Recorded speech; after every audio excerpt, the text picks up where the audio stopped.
Yes, ठीक है। So if number of phase in which A1 is above A2, कोई भी दो लोगों की रिलेटिव पोजीशन है, सबसे पहले अगर मैं इनका इसके बारे में पूरे की पूरी बात करूं तो वो फैक्टोरियल 10 होगा। अगर दो लोगों की रिलेटिव पोजीशन देखनी होती तो फैक्टोरियल 2 होता। अगर यहाँ पे A1 A2 A3 के बारे में कुछ होता, तीन लोगों की रिलेटिव पोजीशन देखनी होती तो डिवाइड बाय फैक्टोरियल 3 होता। ठीक है, तो सीधे सीधे मुझे कुछ नहीं करना है, मुझे इनके रिलेटिव पोजीशंस देख लेनी है, दैट्स इट। 5 लोगों का होता और उनमें कोई एक चीज करना होता तो डिवाइडेड बाय फैक्टोरियल 5। ठीक है, next, how many words can be made with letter this if no vowel is between two consonants. Okay, अगर कोई भी वॉवेल दो कंसोनेंट्स के बीच नहीं है तो इसका क्या मतलब हुआ? इसका क्या मतलब हुआ, कोई बताएगा? लैंग्वेज की मीनिंग बताओगे? एक मिनट, एक minute.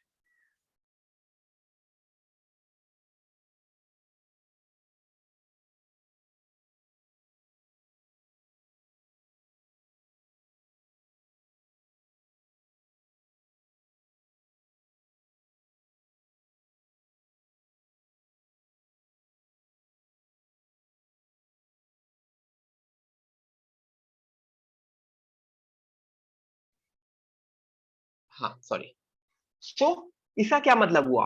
All consonants are between vowel, all consonants together. If no vowel is between two consonants तो वॉवेल्स अलग होंगे एंड कंसोनेंट्स अलग होंगे। Am I correct? Am I correct? तो वॉवेल्स अलग होंगे एंड कंसोनेंट्स अलग होंगे, टोटली डिफरेंट। तो क्या करना पड़ेगा उसके लिए? कंसोनेंट्स को एक साइड ले जाना पड़ेगा एंड वॉवेल्स को एक साइड ले जाना पड़ेगा। कौन कौन से वॉवेल्स हैं? आई ई ई आई ए ई। बेसिकली अगर उसको ए ई ई ई आई आई, तो इनको अरेंज करने के बेस ये total factorial 7 by factorial 3 factorial 2।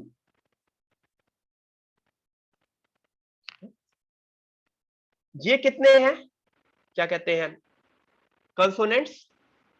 D M N R T T factorial 6 by factorial 2। ठीक है, तो बस इन्हीं का अरेंजमेंट अलग अलग से करके तुमको देखना है। एक एक का शायद फैक्टोरियल 6 बाय फैक्टोरियल 2 है और कंसोनेंट्स का factorial 7 by factorial 3 factorial 2 into 2 भी होना चाहिए ना। How many words can be made with letter of word this if no vowel is between two consonants? Into 2 भी होना चाहिए ना।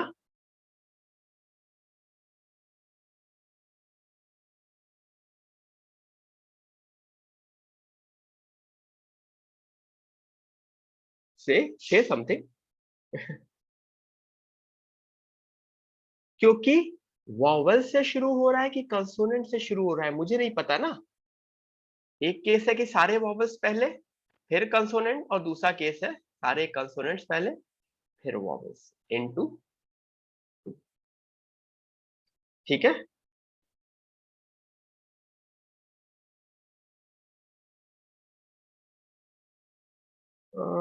नहीं शायद मैंने गलत लिखा है ना, जो मैंने गलत लिखा है, वेट सॉरी, मैंने क्वेश्चन गलत समझ लिया है।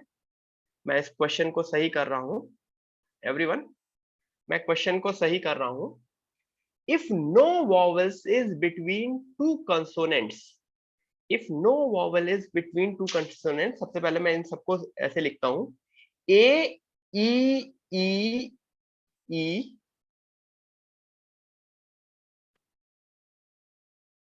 आई आई। ठीक है, if no vowel is between two consonant तो सारे के सारे जो मेरे कंसोनेंट्स होने चाहिए वो साथ होने चाहिए। आई रिपीट, मेरे सारे के सारे कंसोनेंट्स जो होने चाहिए वो साथ होने चाहिए। वॉवेल का साथ होना जरूरी नहीं है। वॉवल्स का साथ होना जरूरी नहीं है, वॉवल्स कहीं पे भी हो सकते हैं। एक तो मैं वॉवल उसमें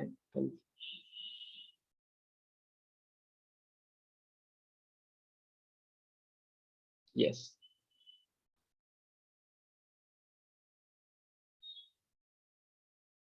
ठीक है। तो if no vowel is between two consonants, तो मेरे सारे के सारे कंसोनेंट्स साथ होने चाहिए। कितने कंसोनेंट्स हैं? रेस्ट सारे के सारे कंसोनेंट्स हैं। कौन कौन से कंसोनेंट्स हैं? D, M, N, R, T, T. तो इसको एक बड़ा सी मान लेंगे। C, C means consonant. तो ये सी और इनका अरेंजमेंट कितना हुआ? 1 2 3 4 5 6 7। तो ये हुआ फैक्टोरियल 7/2 7 3 7 फैक्टोरियल 3 × फैक्टोरियल 2 इंटू ये जो कैपिटल सी मैंने एज्यूम किया है। आई रिपीट, जो मैंने कैपिटल सी जो मैंने एज्यूम किया है, उसमें क्या क्या है? 1 2 3 4 5 6, ये 6 है ना। तो इनका अरेंजमेंट फैक्टोरियल 6, कोई रिपीट कर रहा है इसमें? 2t into factorial 2। तो this should be my answer.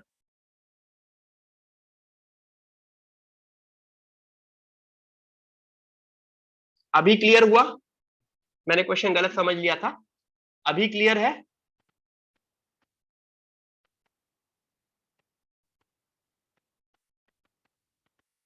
तो वॉवेल को किसी भी दो कंसोनेंट के बीच नहीं होना चाहिए, तो consonant should be all together. Yes, correct. ठीक है, नेक्स्ट करते हैं।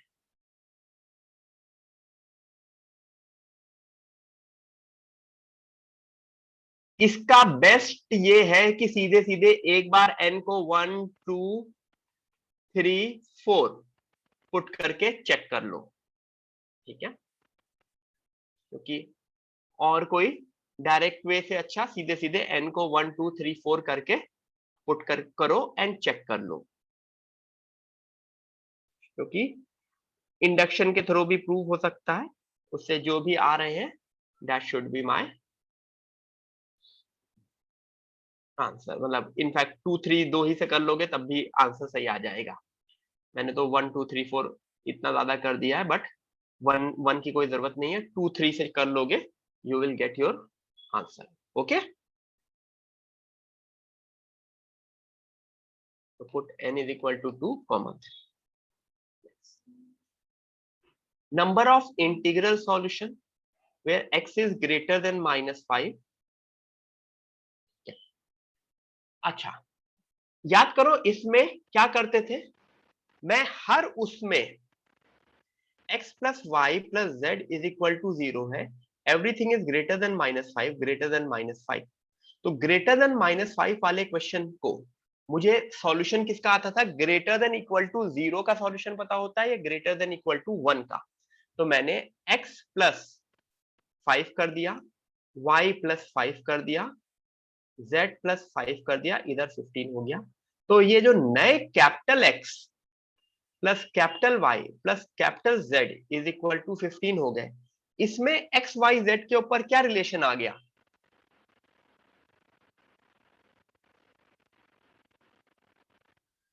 बस, ठीक है। तो ये रिलेशन के बाद मैं अपना क्वेश्चन सॉल्व कर सकता हूं। Am I correct? Clear? Yes, ठीक है। There are there are there are n things of which there are 4n things of which n alike and rest are different। यानी 4n में n and 3n।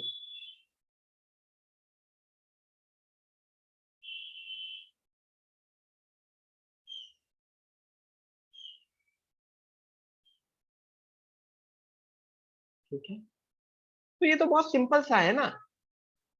जो मुझे 2n लेने हैं उसमें 2n जो लेने हैं उसमें से n तो अलाइक वाले लेने ही हैं, और बाकी n 3n से लेने हैं, तो n अलाइक से तो n हो गए, और ये 3n से n लेने हैं, तो 3n से n लेना 3n cn, n से n लेना वन वे में। अच्छा, अब मेरे पास क्या है, अब मेरे पास क्या है, मेरे पास अब है 2n थिंग्स, जिसमें से n अलाइक एंड डिफरेंट। तो इनका अरेंजमेंट क्या होता है, factorial 2n upon factorial n। क्यों, फैक्टोरियल n अलाइक है ना, तो उससे डिवाइड कर देते थे। This is like arrangement with similar thing, जैसे इलाहाबाद का अरेंजमेंट करते थे, मिसिसिपी का अरेंजमेंट करते थे, तो वो इसी फॉर्म में आता था ना। तो ये वैल्यू इससे मल्टीप्लाई हो जाएगी। ऑब्वियसली ऐसा डायरेक्ट आंसर तो किसी में नहीं दिख रहा, तो आंसर्स को भी मुझे ओपन करके चेक करना पड़ेगा। मैं सारे के सारे आंसर्स को चेक करूंगा कि कौन सा आंसर इसको वैलिडेट कर रहा है। Correct, yes.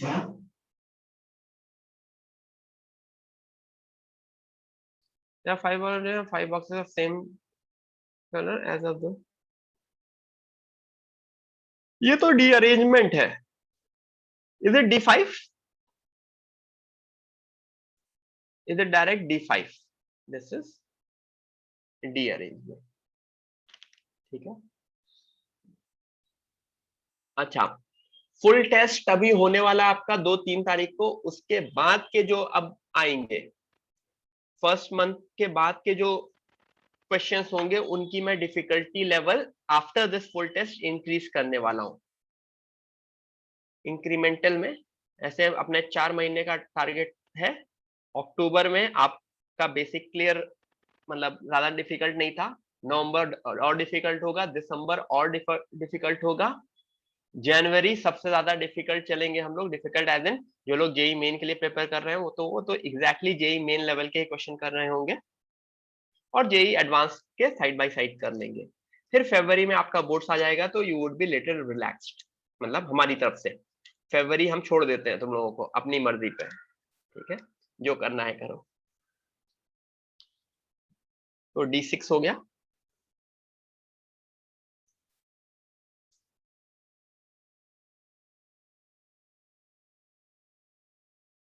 Two players A and B plays a series of 2n, each game में result है। तो total number of possibilities 2 raised to 2n, क्योंकि एक गेम की या तो विन की पॉसिबिलिटी होगी या लॉस की पॉसिबिलिटी होगी। ए को विन करने के लिए, ए को विन करने के लिए ये टोटल पॉसिबिलिटी है। 2n is equal to A win plus draw plus B win. और क्या A win and B win same होगा? क्वेश्चन ये हो रहा है कि 10 गेम खेल रहे हैं ए एंड बी, अब ए को जीतना है, तो ए को जीतने के लिए कितने वेज में ए जीत पाएगा?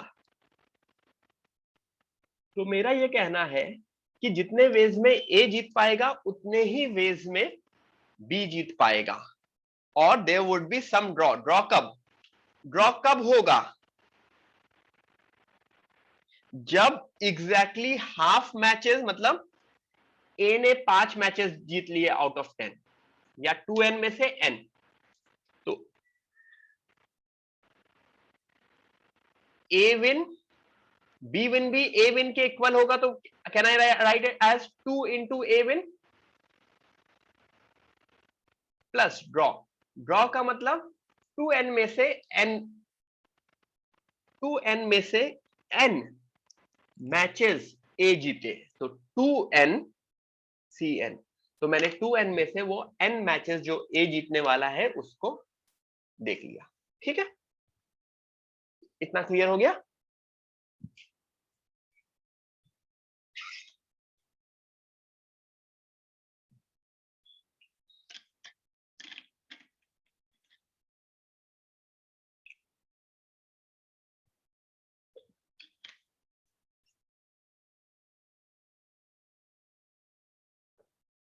ठीक है, यस। तो मेरा ये कहना है कि 10 गेम हो रहे थे, तो केसेस क्या हो सकते थे? 3 केसेस हो सकते थे। ए विन वाला केसेस क्या था? 6 और मोर विन्स, 6 और मोर विन। बी विन में 6 और मोर विन। ड्रॉ में 5,5 दोनों ने 5-5 जीते। तो मतलब मैंने ए विन और बी विन को सेम मान लिया, क्योंकि सेम होगा, क्योंकि ए और बी में इवन दो मेरा नाम ए से शुरू होता है, फिर भी ए एंड बी में कोई भी प्रेफरेंस नहीं है, दोनों लोग सेम अमाउंट ऑफ विन्स जीतेंगे। ठीक है, तो उनके नंबर ऑफ वेज मैंने सेम मान लिए, और जो टोटल थे, टोटल आउटपुट 2:2n। क्यों 2:2n? क्योंकि किसी भी गेम का 2 आउटपुट हो सकता है, तो 2 इंटू 2 इंटू 2, सो। ठीक है, यस। तो ये 2, कुछ लोग यहां पे ड्रॉ जो लिख रहा है, ये गेम के ड्रॉ को समझ रहे हैं। नहीं, ये गेम का ड्रॉ नहीं है, ये सीरीज का ड्रॉ है। सीरीज का ड्रॉ और गेम का ड्रॉ डिफरेंट है। गेम का ड्रॉ मतलब इंडिविजुअल गेम का ड्रॉ, सीरीज का ड्रॉ मतलब ओवरऑल 10 गेम में कौन कितना जीता, कितना हारा। ठीक है, तो ये ड्रॉ मतलब 5 गेम ए विन किया एंड 5 गेम बी विन किया। This draw it means 5 game one by each. Okay, yes, clear. आगे बढ़ते हैं। The number of ways in which 3 distinct numbers in an AP can be selected from 1 to 24.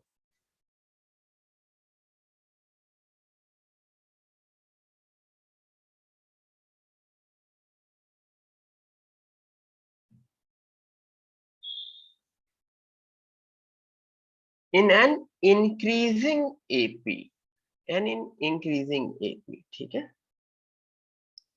क्या कर सकते हैं?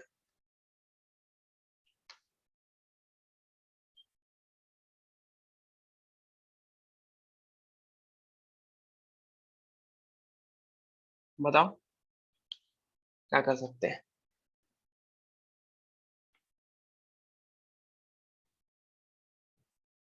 मैं सीधे सीधे केसेस ऐड करना शुरू करूंगा।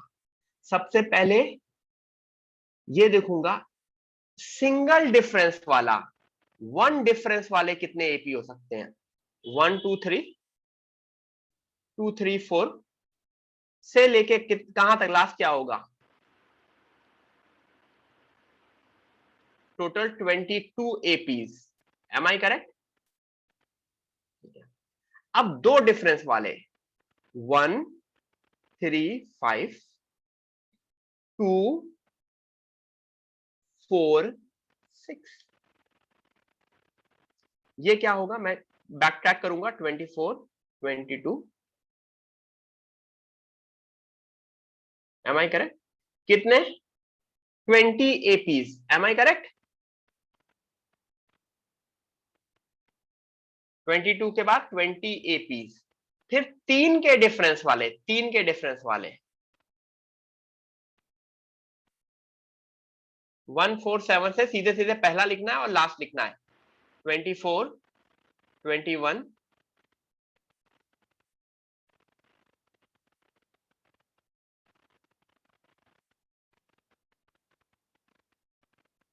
ठीक है।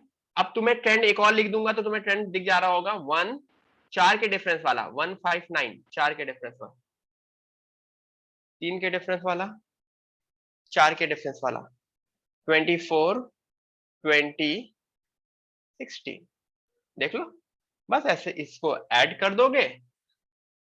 ठीक है, और शायद लास्ट में 2 पे खत्म होगा, इवन सारे चल रहे हैं, तो 2 + 4 प्लस से लेके 22 तक मुझको ऐड करना है।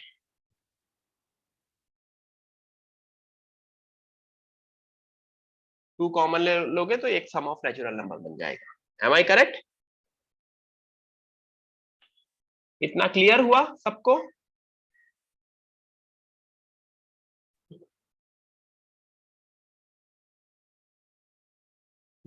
ग्रेट, आगे बढ़ते हैं। If all the permutation of letter again is arrange in dictionary then 49। ये तो अरेंज करना है सीधे सीधे, बस इज सच दैट यहाँ पे दो ए आ रहा है, तो ये ध्यान रखना, ए ए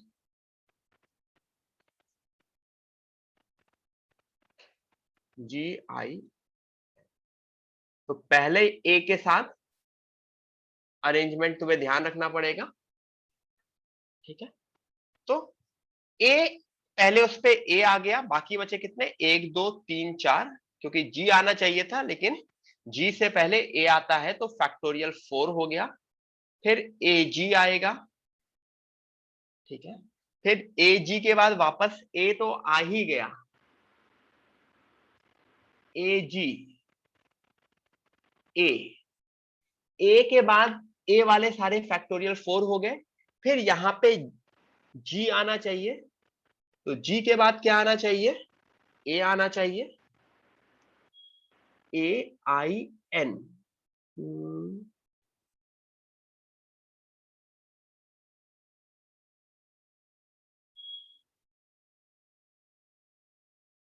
सही लिखा है मैंने? सबसे पहले मैं क्या कर दूंगा, ए ए जी आई एन। सबसे पहले मैंने यहाँ पे ए डाल दिया, 1 2 3 4, आना चाहिए था यहाँ पे जी, लेकिन जी से पहले क्या पॉसिबिलिटी है, यहाँ पे ए की पॉसिबिलिटी है।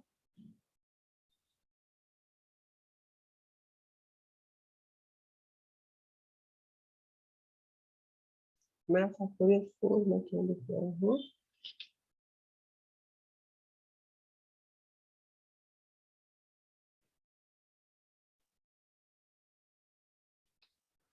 ए ए ए ए ए आई जी, ठीक है, ए जी।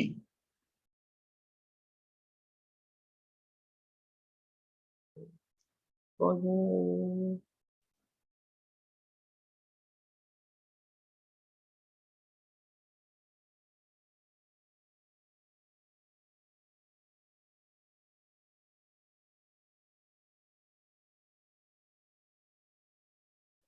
मैंने वो सही लिखा है,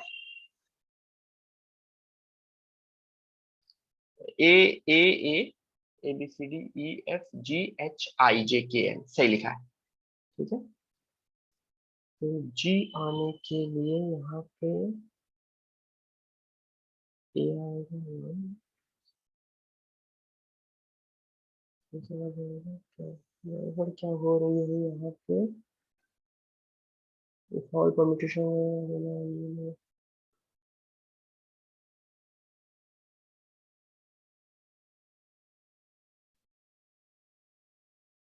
अच्छा हाँ, पहले ए के लिए तो मैंने आ जाएगा ना, ए के सारे आ जाएंगे।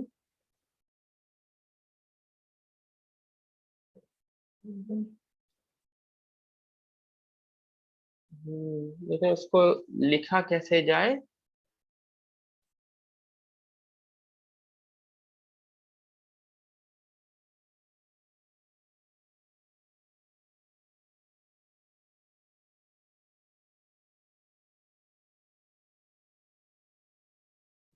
इसको लिखा कैसे जाए,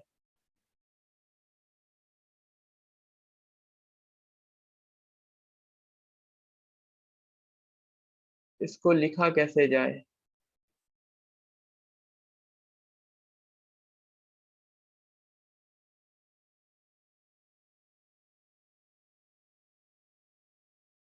इफ और नहीं नहीं, उसको उस तरह से नहीं लिखा जाए, इसको कोई एक अच्छे वे में कैसे लिखा जाए,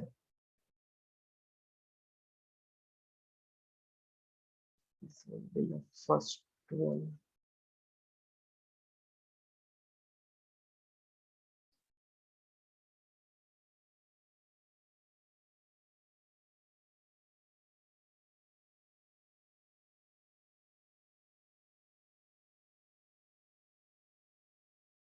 किसका फाइन करना है?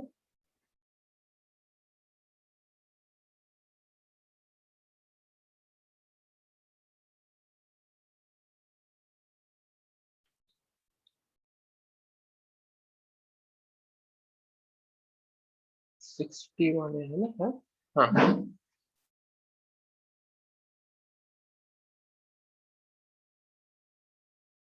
नहीं, मुझे मुझे क्या कंफ्यूजन हो रही है, मुझे कहीं ना कहीं तो कंफ्यूजन हो रही है। कोई बताएगा क्या कंफ्यूजन हो रही है? हैंड रेस करो, मैं अनम्यूट करूंगा। Anyone wants to? ओके, हाँ श्रेया। Yeah, hello. हाँ श्रेया।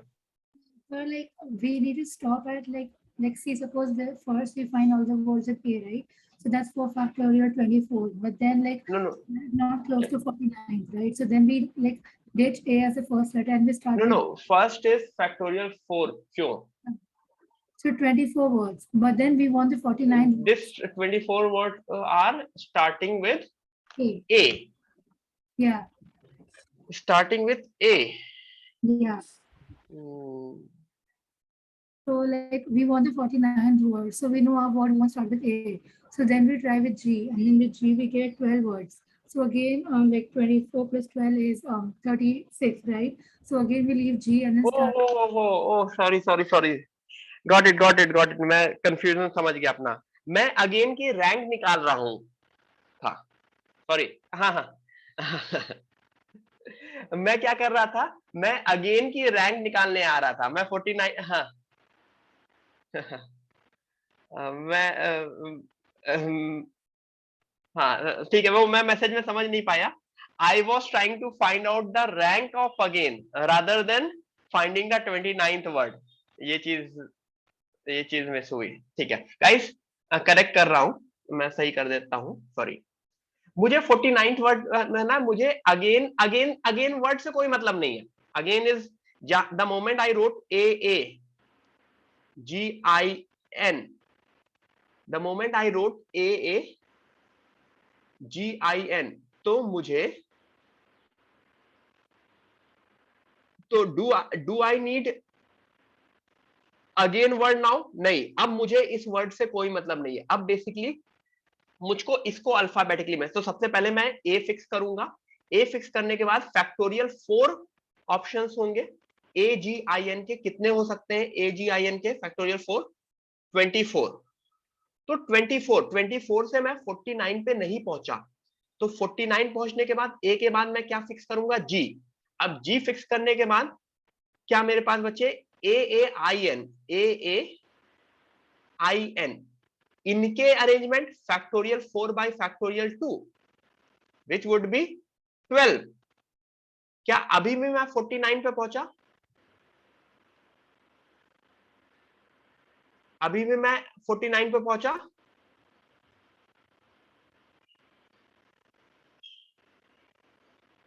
नहीं, 36 पे। तो अब ए और जी के हो गए। अब नेक्स्ट क्या आएगा? आई आएगा। आई के भी मैं देख लूंगा। आई को फिक्स करके अगेन यहां पे क्या आएंगे? 2AGN, इसके भी 12 होंगे। 24 प्लस 12 प्लस 12 कितना हुआ? 48। तो आई के बाद नेक्स्ट वाला क्या होगा? एन। तो जैसे ही एन से शुरू होगा, the first number should be my 49 number. First number मतलब एन को छोड़ के बाकी सारे के सारे को मैं अल्फाबेटिकली अरेंज कर दूं। This would be my answer. Okay, got it? Clear? Yes, ठीक है। हाँ, मैं अगेन की रैंक निकालने चला गया था, इंस्टेड ऑफ दैट वो गलत टेंजेंट पे चला गया था मैं। ठीक है, नेक्स्ट पे आते हैं।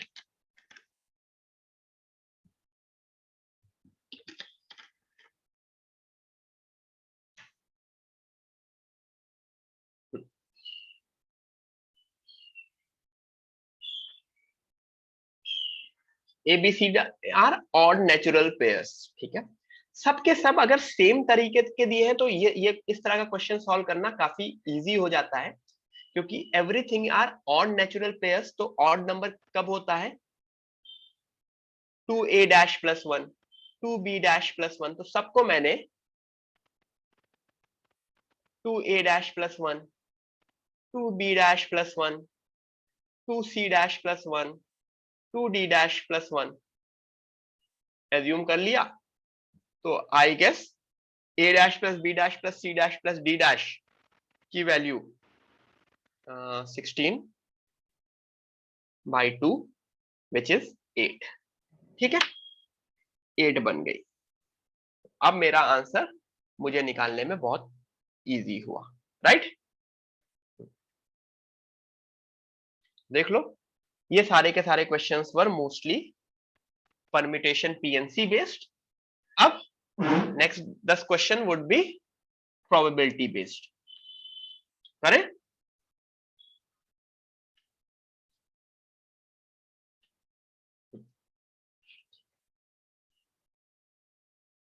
These are 3 mutually exclusive events की probabilities। अच्छा, ठीक है।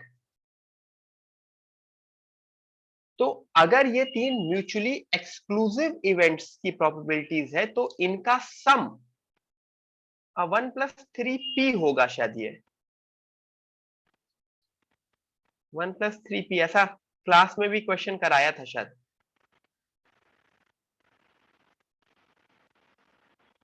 कुछ इसमें प्रिंटिंग मिस्टेक है इसमें कुछ क्वेश्चन में। 1 प्लस 3p 1 माइनस p ये भी कुछ चेंज होगा। ये 1 माइनस शायद यस 1 माइनस 2p होगा, राइट। ये इस क्वेश्चन को करेक्ट कर लो। मेरा बस ये बोलना है कि अगर ये तीनों इंडिविजुअल प्रोबेबिलिटीज म्यूचुअली एक्सक्लूसिव है तो इन तीनों का sum would be less than 1। Am I correct? क्योंकि म्यूचुअली एक्सक्लूसिव का यही कॉन्सेप्ट होता था और सब अपनी इंडिविजुअल प्रोबेबिलिटीज है, तो ये इंडिविजुअल प्रोबेबिलिटीज भी 0 से 1 के बीच रहेंगी। तो मेरे पास इतनी सारी कंडीशंस हैं, उन सारी कंडीशंस को मैं सॉल्व करूंगा एक साथ and then I will get my answer. Okay, ऐसी 3 कंडीशन, ये this is the first, then second, then third, then fourth, और in the end the answer would be union of them or intersection of them। answer would be union of them or intersection of them। intersection, yes। ठीक है, एक minute मैं window बंद कर लेता हूं, wait करो।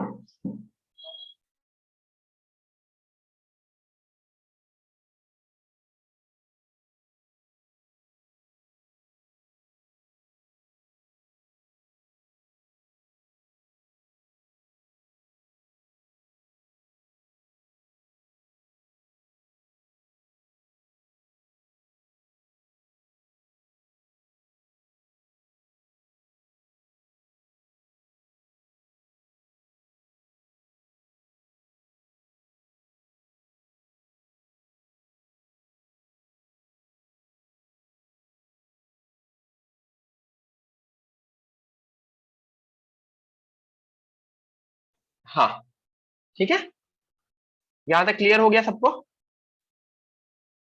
यस, ठीक है, आगे बढ़ते हैं। Question number 12। A bag contains a large number of white and black marble in equal proportion. 2 samples of 5 marbles are with represent। ठीक है, 2 samples of 5 marbles are selected with replacement at पहले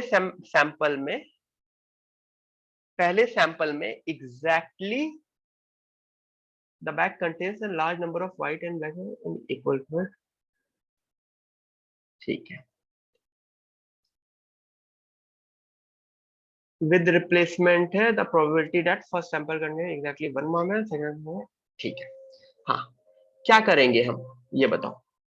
सबसे पहला काम तो लार्ज नंबर है तो अभी दिया नहीं है, तो n white and n black मान सकता हूं मैं, क्योंकि there are n whites and n black marbles in equal proportion to sample। तो पहले उसमें first sample contains exactly 1 marble 1 black, तो nc1 इनटू कितने फिर उसमें व्हाइट मार्बल्स होंगे। अगर पहले उसमें nc1 ले लिया तो nc4 हुआ। ठीक है, प्रोबेबिलिटी 2NC5 2NC5 एंड ये क्या है, ये पहला सैंपल कलेक्शन है into second sample collection NC3 into NC2 upon, so this should be my probability by default. ये होनी चाहिए थी, बट इस क्वेश्चन में बस एक चीज थोड़ी सी ट्रिकी दे रखी है, वो ये दे रखी है कि n नहीं दे रखा है, it is a very large number. तो वेरी लार्ज नंबर के केस में n क्या होगा, वेरी लार्ज नंबर के केस में n क्या होगा, बेसिकली मुझे limit n tending to infinity करना पड़ेगा, और ये इंफिनिटी बाय इंफिनिटी फॉर्म आ जाएगा, जो कि एक लिमिट का क्वेश्चन हो जाएगा।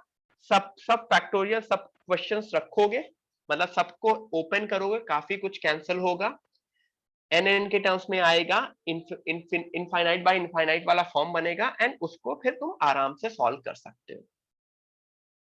ठीक है, clear?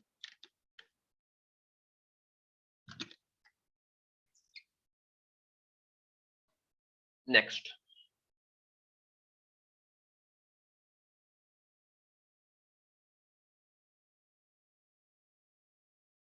if two events A and B are such that PA dash is equal to 0.3, PB is equal to 0.4, और obviously ये P है, P of A intersection B dash is equal to 0. ठीक है, सबसे पहले तो तुमको ये पता होना चाहिए ये A by B का फॉर्मूला क्या होता था, क्या होता था, P of B intersection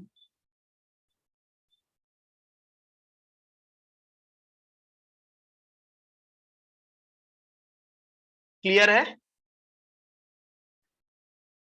ठीक है,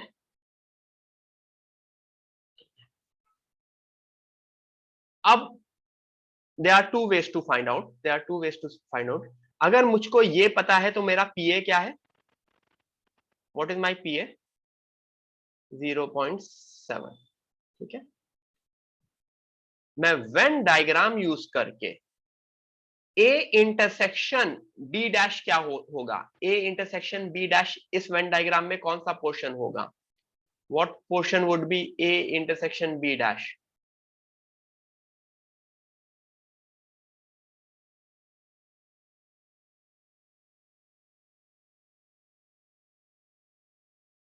ठीक है,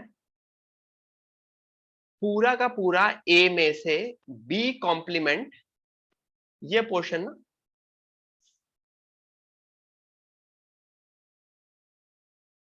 तो तुमको ये पता है P of A intersection B dash would be PA minus P of A intersection B, ये चीज मैंने सही लिखी है एवरीवन, ये चीज मैंने सही लिखी है, यस, तो मुझको ये पता है, तो मुझको P of A intersection B भी मिल गया, तो मुझे PA मिल गया, PB मिल गया, P of A intersection B मिल गया, P of A union B मिल गया, सारे वेन डायग्राम्स के हिसाब से इसमें पुट कर दोगे, बेसिकली इसमें मुझे सारी की सारी चीजें मिल गई। अब P of A union B dash B complement जिसको बोलते हैं, A का B कॉम्प्लीमेंट के साथ यूनियन, तो B कॉम्प्लीमेंट के साथ मतलब A माइनस ये वाला पोर्शन है, कलर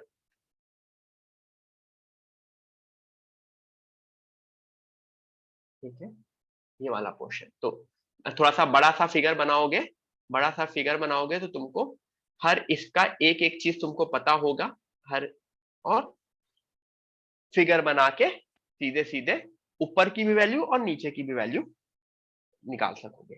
ठीक है, आगे बढ़ते हैं। Company has 2 million plants to manufacture, ठीक है,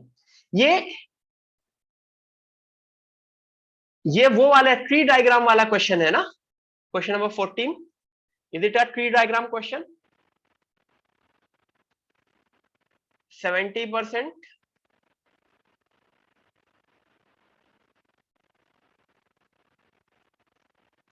ये प्लांट 1 है, ये प्लांट 2 है। तो प्लांट 1 से अगर कोई चीज है तो उसकी प्रोबेबिलिटी, या ऐसे देख लू, 7/10 होगी, और प्लांट 2 की क्या होगी, 3/10। अब प्लांट 1 में करेक्ट है 8/10 से, एंड प्लांट 2 में करेक्ट है 9/10 से। तो अगर एक टेलीविजन रैंडम सेलेक्ट किया गया है and found to be of standard quality, तो what is the probability that it has come from plant 2? ये प्लांट 2 है ना। तो क्या करते थे इसमें, स्टैंडर्ड क्वालिटी की प्रोबेबिलिटी डिवाइडेड बाय प्लांट 2 की प्रोबेबिलिटी। याद है?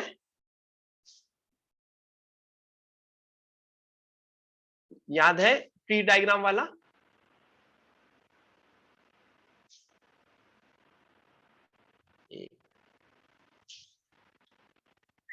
हेलो,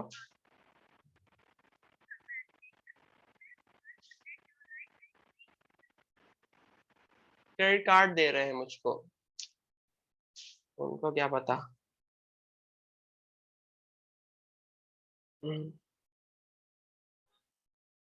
हाँ ठीक है। आप लोगों को ट्री डायग्राम वाला क्वेश्चन याद है?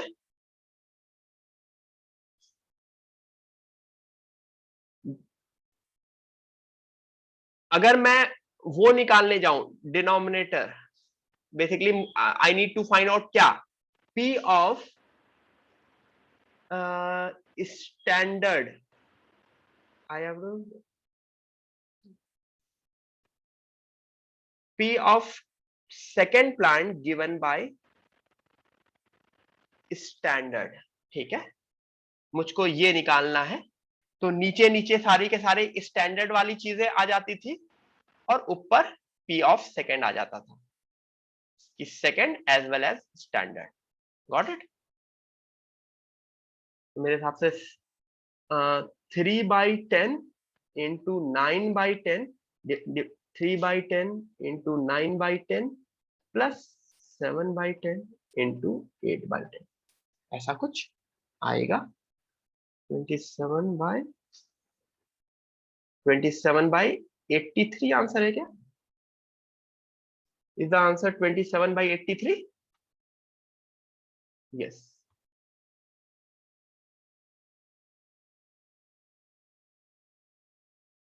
यस, हाँ sir. In previous question B intersection A union B complement null होता है ना। ठीक है, देख लेते हैं।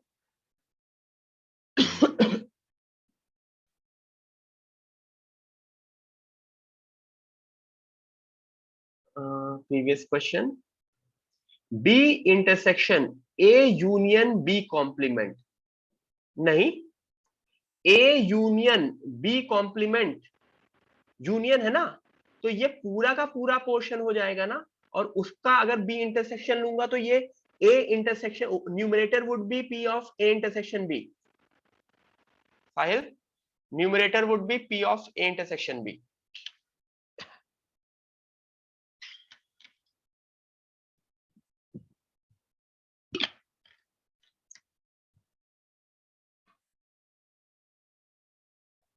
आगे बढ़ते हैं। ठीक है, तो 14th भी हो गया।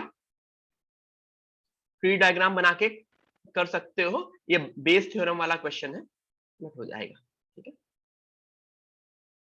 Question number 15, let S be set of universe and nx is equal to k, find the probability of selecting two separate such that क्या such that, कुछ मिसिंग है क्वेश्चन में? कुछ मिसिंग है 15 क्वेश्चन में, कुछ मिसिंग है। ओके, 15 क्वेश्चन छोड़ देते हैं। Selecting to subset such that, कोई एक कंडीशन दी होगी उसके हिसाब से, सॉरी फॉर दैट। 16 पे आते हैं। The probability that exactly one of the independent event A and be occur is. ठीक है, तो ऑब्वियसली इसमें सारे केसेस निकालोगे the probability that exactly one of the independent event, one of the independent event के टर्म्स में क्या होगा? हाँ 15 में एरर था, 15 में एरर था, एरर नहीं मतलब कुछ मिसप्रिंट था, वो मुझे पता नहीं है क्या है। ए हो और बी ना हो, एज वेल एज ए ना हो और बी हो, इंटरसेक्शंस ऑब्वियसली, ठीक है। मुझको ये निकालना है, इसकी वैल्यू निकालनी है, और इंडिपेंडेंट इवेंट है, तो क्या ये P A into P B bar,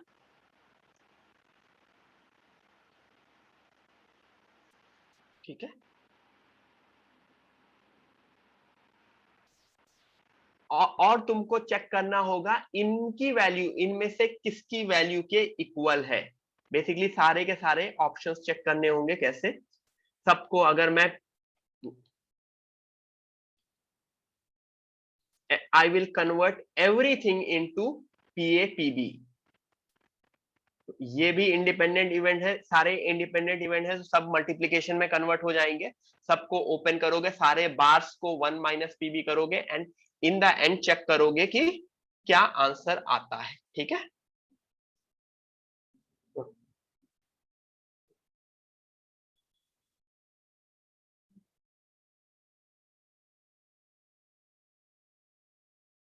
ठीक है, एवरीवन क्लियर हो गया? तो इन द एंड मुझे सारे के सारी वैल्यूज पुट करनी होंगी, किनकी? पीए की, पीबी, पीए बार की, पीबी बार की, 1 माइनस के टर्म्स में, एंड मैच कराना पड़ेगा उन सारे के सारे नंबर्स के साथ। नेक्स्ट करते हैं question number 17। In a class of 30 students, in a class 30 students fail in English, 20 fail in English and both, ठीक है। कंडीशनल प्रोबेबिलिटी है, इंग्लिश में फेल करेगा given that failed in Hindi. What is the probability that he will fail in English if he has failed in Hindi? तो वो दोनों में fail हुआ है एज वेल एज हिंदी में फेल हुआ है, और अपना मैं वेन डायग्राम बना लूंगा। 30 20, ये 30 है, ये 20 है, ये 10 है, तो तुमको ये समझ में आ रहा है 20 प्लस 10 प्लस 10 टोटल 40 हुआ, रेस्ट 60 हुआ, ठीक है। ये मैं वो करूंगा, ठीक है। मैं वेन डायग्राम के थ्रो करूंगा, they are not independent events, multiply नहीं करोगे, वेन डायग्राम से निकालोगे E intersection B, sorry B नहीं एच, ई इंटरसेक्शन एच, बीच वाला कॉमन वाला 10 वाला पार्ट हो रहा है, और रेस्ट बाकी हिंदी वाला 20 वाला पार्ट हो रहा है। तो बहुत आराम से आंसर आ जा रहा है, 10% डिवाइड बाय 20%, 1/2, ठीक है।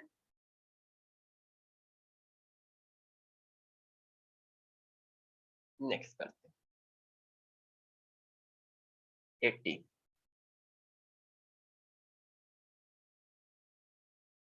Three natural numbers are taken at random from set this. The probability that AM of the numbers taken is 25. The probability that AM of the numbers taken is 25. ठीक है, AM यानी x1 plus x2 plus x3 by 3 is equal to 25। तो तीनों का सम क्या होगा? ठीक है, everyone is greater than equal to 1, greater than equal to 1, greater than equal to 1। तो ऑब्वियसली इसमें n-1 c r-1 होता है, चल नेचुरल नंबर है ना, n-1 c r-1। और 100 में से अगर मुझे कोई भी 3 सेलेक्ट करने हैं तो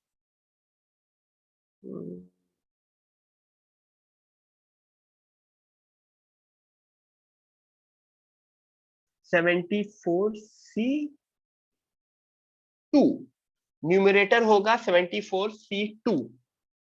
क्यों?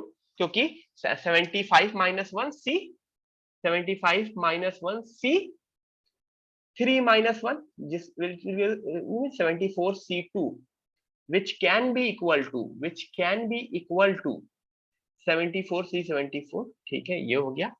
Denominator 3 natural numbers are taken at random.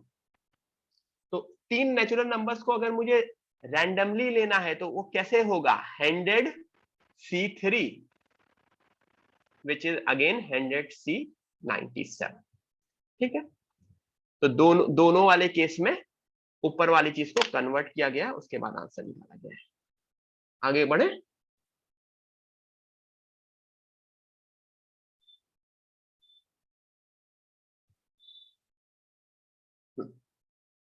ठीक है, 18 तक हो गया, 19 करते हैं, फिर 20 करेंगे। If two events such that they are independent, ऐसा कहीं दिया नहीं रखा है कि दे आर इंडिपेंडेंट, ठीक है। दे आर इंडिपेंडेंट अगर दे नहीं रखा है तो सीधे सीधे मैं इसके ऊपर अपना सारा का सारा वो कॉन्सेप्ट लगाऊंगा, P of A union B is equal to PA plus PB minus P of A intersection B greater than equal to 3/4, ठीक है। सिमिलरली मैं दूसरा वाला भी कॉन्सेप्ट लगाऊंगा, P of A intersection B is equal to PA plus PB minus P of A union B less than equal to 38। मुझे किसके ऊपर कंडीशंस निकालनी है? PA प्लस PB पे लगानी है। तो मैंने इसको P of A intersection B को उधर भेजा और P of A intersection B की सबसे लीस्ट वैल्यू अगर डाल दी, जैसे PA plus PB greater than equal to 3/4 plus P of A intersection B। तो अगर मैंने इसकी सबसे लीस्ट वैल्यू पुट कर दी तो मुझे P of PA plus PB की सबसे लीस्ट वैल्यू पता चल जाएगी। इसकी सबसे least value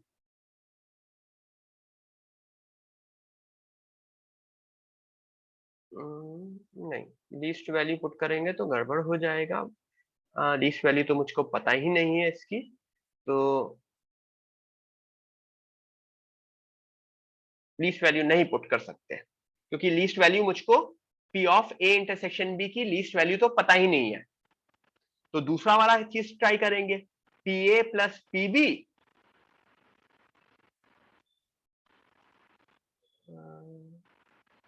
less than equal to 3/8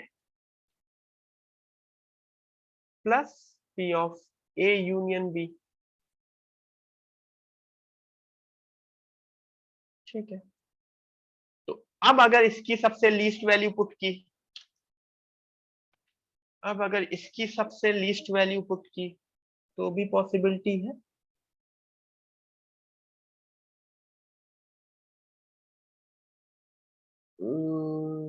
नहीं, तब भी नहीं पॉसिबिलिटी है, ठीक है।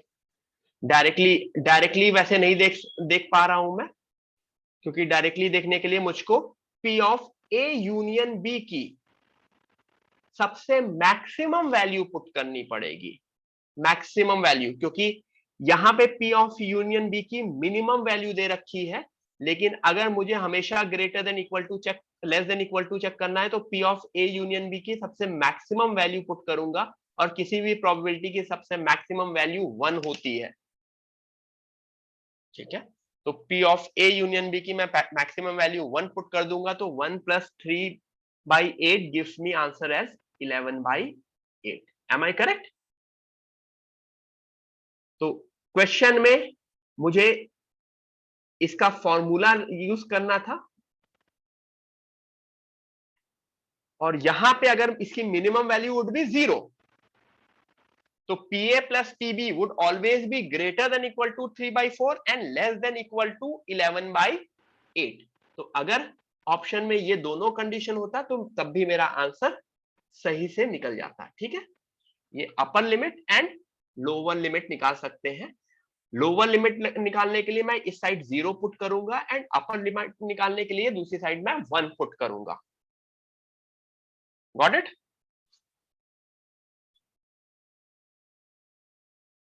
आगे बढ़े।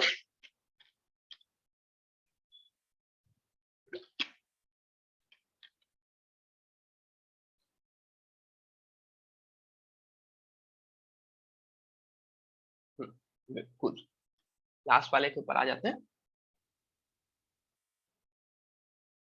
ए एक्स बी वाई बी यानी कि दे आर प्रोबेबिलिटीज। जब भी कोई चीज 0 से 1 के बारे में मैं बोल दूंगा तो they are probabilities. A be event x y satisfying y square less than equal to x and B be the event satisfying x square less than equal to y. ठीक है, ये दो इवेंट्स दे रखे हैं। ठीक है, अच्छा, ये जो इवेंट है फिर ये ग्राफिकल नेचर में बन गए everyone. This becomes a graph. दो तरह का मैं ग्राफ देखूंगा। किस तरह का graph? y is equal to x square का ग्राफ शायद इस तरह से होता है, और x is equal to y square का ग्राफ कुछ इस तरह से होता है। तो अब मैं सारा का सारा मेरा क्वेश्चन मेरे ग्राफिकल नेचर से चलेगा। ठीक है, then P of A intersection B, तो वाई स्क्वायर ये वाला y greater than equal to x square यानी ऊपर वाला पोर्शन,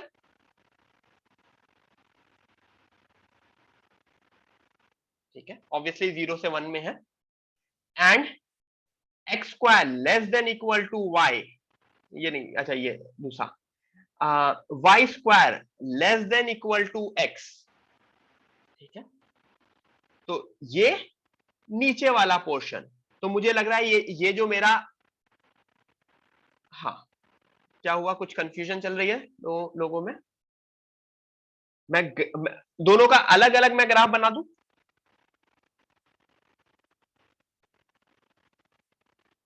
ये किसका ग्राफ है? ये है y is equal to x square का ग्राफ, और ये किसका ग्राफ है? x is equal to y square का ग्राफ। ये समझ में आता है लोगों को? सबको ये चीज समझ में आती है, दोनों ग्राफ? ठीक है, अब मैंने पहले उसमें बोला, पहले वाले ग्राफ में बोला x greater than y square, तो तुमको ये वाला पोर्शन होगा वो, मतलब मैं दूसरे कलर से बनाऊं तो इस साइड वाला पोर्शन,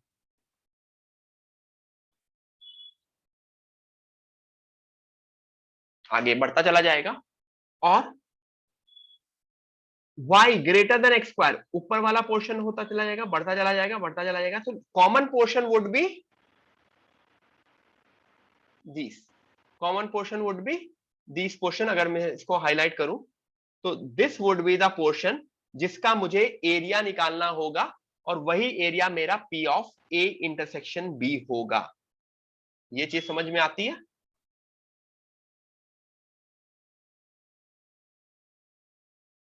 ये जीरो, ये पूरा का पूरा, this is 1, this is 1, this is 1,1, तो पूरा का पूरा मेरा जो स्क्वायर है वो 1 स्क्वायर यूनिट है। मेरा जो पूरा स्क्वायर है वो 1 स्क्वायर यूनिट है।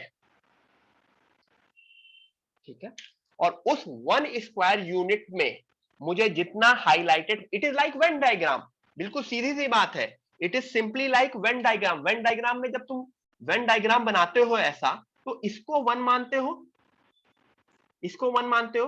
तो अगर मैं ये बोलूं दिस इज 20% ये वाला एंड दिस इज 30%, तो एरिया क्या होता है जब 20% 30%? तो ये एरिया इज 20% ऑफ दिस, या फिर 20% मींस 1/5, 30% मींस 3/10। ठीक है, तो वही चीज, इसका एरिया मैं इंटीग्रेशन से निकाल लूंगा तो मेरा A इंटरसेक्शन B मुझको पता चल जाएगा। इंटीग्रेशन एज इन सीधे सीधे मैं इंटीग्रेट कर सकता हूं, या आप एक वाला इंटीग्रेट करके अपना दूसरा वाला नीचे इंटीग्रेट करके निकाल सकते हैं। ठीक है, सिमिलरली आप PA भी अलग से निकाल सकते हैं, PB भी अलग से निकाल सकते हैं। PA क्या होगा मैंने अभी बता दिया, ये वाला portion would be 1 area, and मैं दूसरा कलर डालता हूं,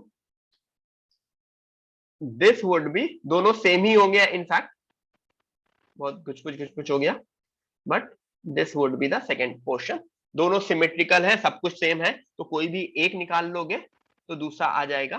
तो किसी एक का एरिया शायद 2/3 आता है, PA शायद 2/3 आता है, और P ऑफ A इंटरसेक्शन भी 1/3 आता है। Am I correct? निकाल के देखोगे? तो अब are they mutually exclusive? No, क्योंकि कॉमन पोर्शन है। Are they mutually not mutually exhaustive? Are they independent? No. अगर इंडिपेंडेंट होते तो PA into PB should be P of A intersection B। ठीक है, गॉट इट? समझ में आया? ठीक है, great. I think I am done. अभी आपकी 6 o'clock भी एक लेक्चर है, ठीक है? चलो एंजॉय करो एवरीवन। फुल टेस्ट अच्छे से प्रिपेयर करना, फुल टेस्ट में सब कुछ आएगा, एंड फुल टेस्ट के बाद हम मिलेंगे फिर से, ठीक है? चलो बाय बाय एवरीवन।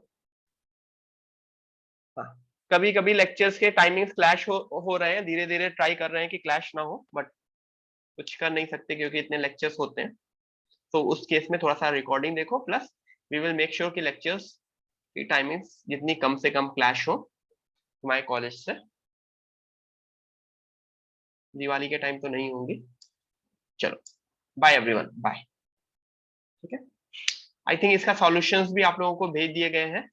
सॉल्यूशंस एक बार चेक कर लेना अगर किसी को नहीं समझ में आता है, प्लस इसकी रिकॉर्डिंग मैं अपलोड करवा दूंगा।